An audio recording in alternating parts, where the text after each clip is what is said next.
Le fichier qu'on avait récupéré nous avait permis de localiser Goussev.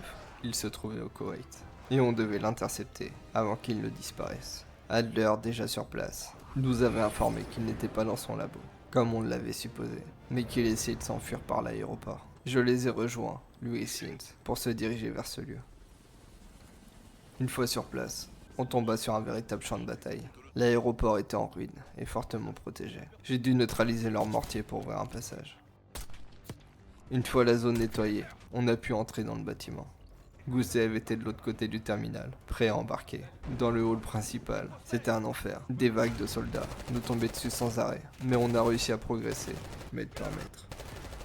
Quand on a atteint la sortie du terminal, une dernière escouade, lourdement équipée, bloquait notre chemin. Mais on put prendre le dessus. Et avancer.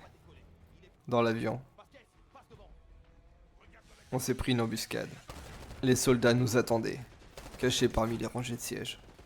On progressait en éliminant chaque menace, jusqu'à atteindre le cockpit. Et là, mauvaise nouvelle, Goussev n'était pas là.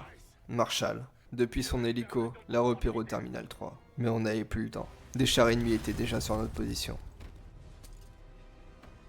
On se dépêcha de sortir d'ici et partir retrouver Goussev. Pour nous aider, on a réussi à voler un des chars. Ce qui nous a permis de traverser toute la zone sans difficulté, réduisant leur défense à néant.